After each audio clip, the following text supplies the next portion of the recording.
नमस्कार मित्रों, मैं हूं डॉक्टर हरिनिवास। वेदांत सार चल रहा है। चैनल का नाम है संस्कृत साहित्य एवं संस्कृति।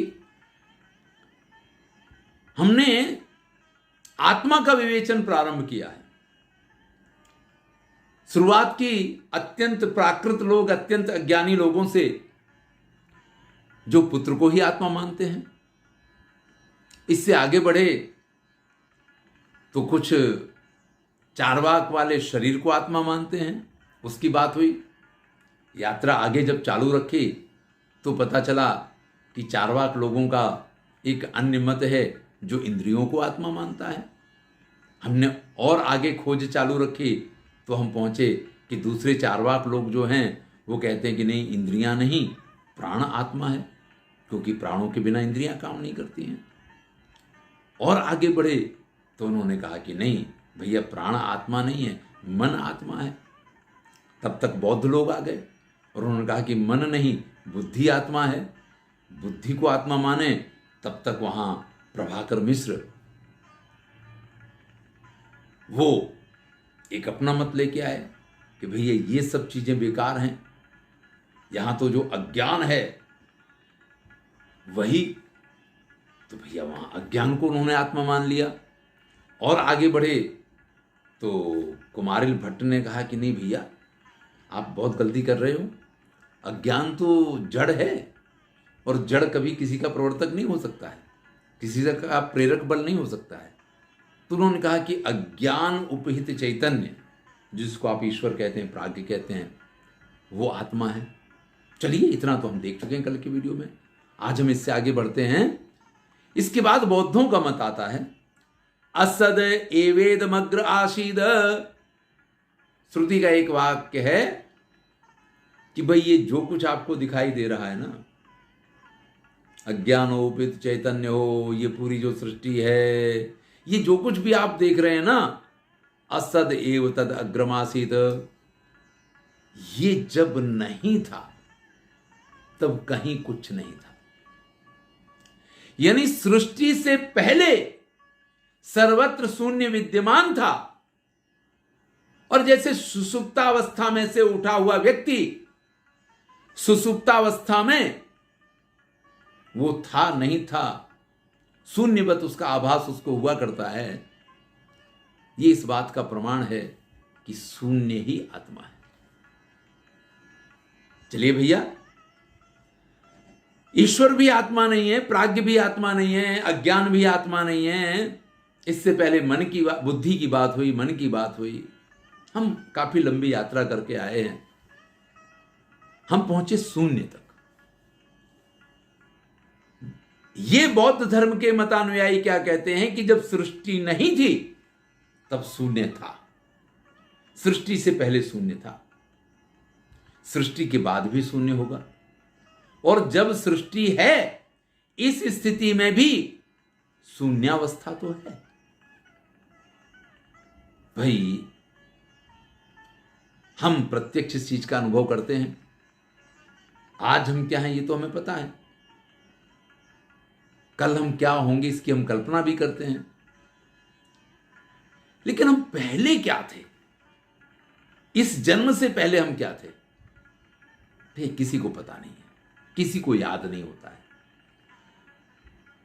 यानी जब चर्चा शुरू होती है तो सब कहते हैं कि फिर शून्य से ही सृजन शुरू करना पड़ेगा, और हमारे जीवन में होता भी है।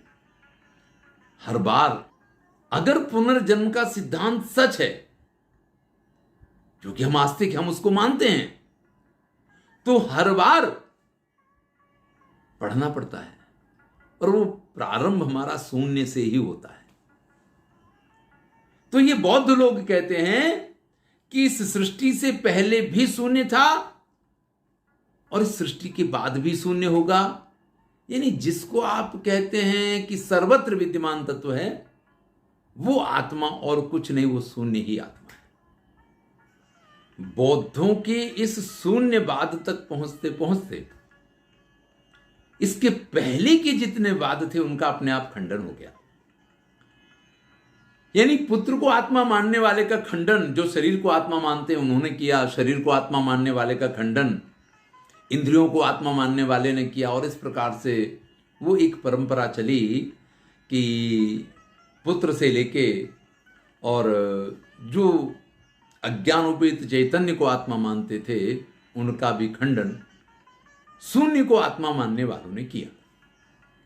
इसी बात को वेदांत सारकार लिखते हैं, किंच लेकिन प्रत्यग स्थूल अचक्षुर अप्राणो अमना अकर्ता चैतन्यम चिन्मात्रम सद इत्यादि प्रबल श्रुति विरोधाद अस्य पुत्रादि शून्य पर्यंतस्य जड़स्य चैतन्य भाष्यत्वेन घटादिवद नित्यत्वत् अहम ब्रह्मेति विद्वत अनुभव प्राबल्याच्च तत्तत् श्रुति युक्त अनुभवा भाषाणाम बाधितत्वादपि पुत्रादि शून्य पर्यंतम अखिलम अनात्मैव। यानी पुत्र से लेके शून्य पर्यंत ये सभी आत्मा नहीं है, इस बात का खंडन स्वयं ही इन लोगों की आपसी चर्चा से हो गया। तो वेदांतकार को या वेदांत दर्शन को कहीं भी पुत्र आत्मा है इसका खंडन करने की जरूरत नहीं है, शरीर आत्मा है इसका भी खंडन करने की जरूरत नहीं है। शून्य तक आते आते इन सबका खंडन स्वाभाविक रूप से हो चुका है। अब वो कहते हैं कि अतः तत्तद भाषकम नित्य शुद्ध बुद्ध मुक्त सत्य स्वभावम प्रत्यक चैतन्यम एव आत्मवस्तु।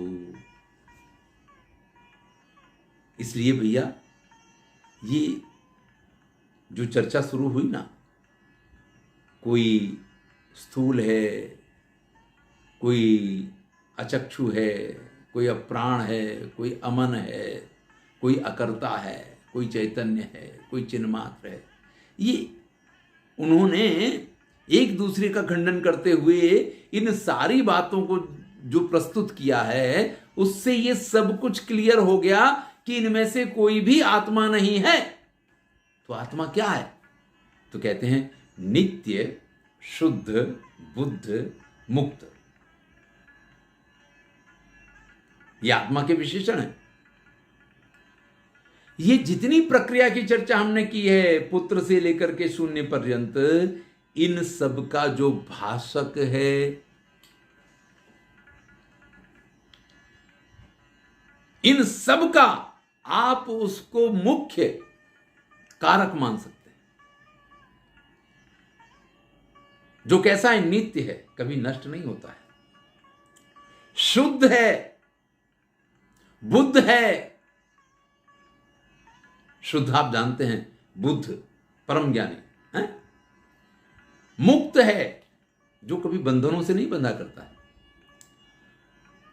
ध्यान दीजिएगा, वेदांत में आत्मा बंधनों से नहीं बनता है।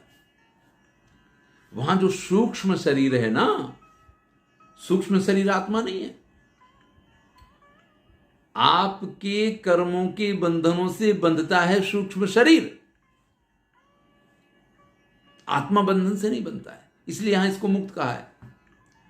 सत्य स्वभावम प्रत्यक चैतन्यम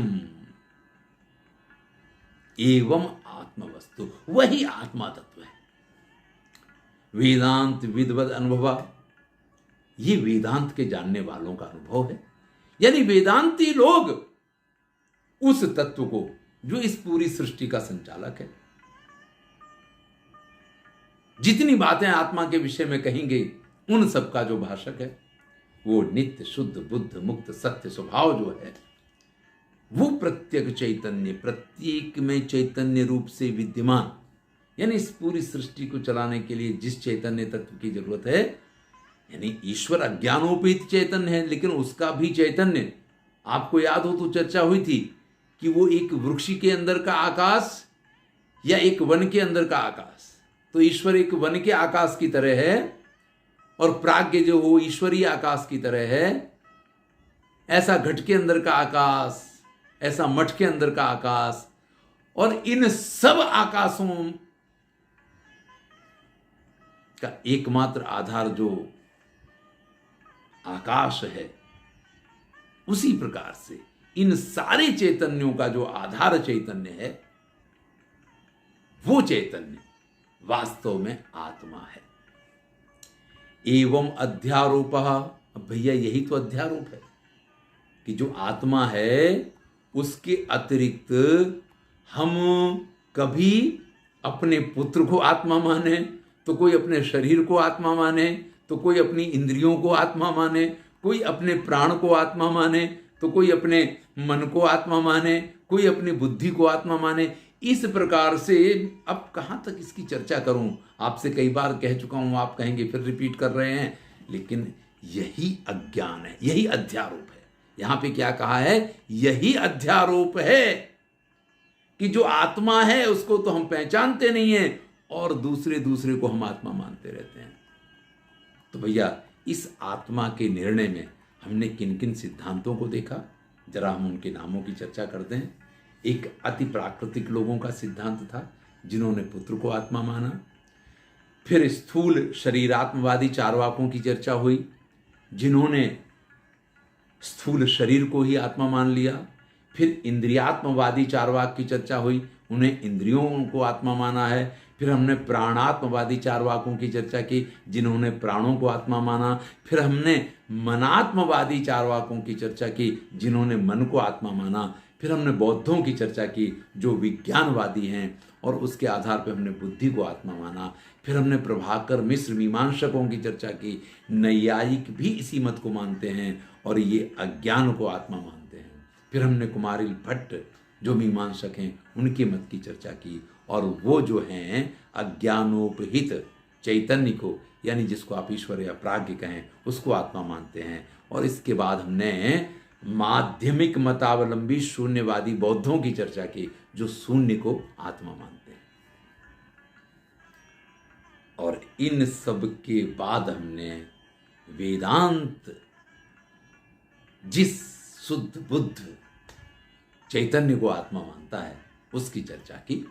इस प्रकार से आत्म तत्व का यहां पे निर्णय हुआ है। अपवादो नाम रज्जु विवर्तस्य सर्पस्य रज्जु मात्रत्ववद वस्तु विवर्तस्य अवस्तुनो अज्ञानादेह प्रपंचस्य वस्तु मातृत्वम। अब भैया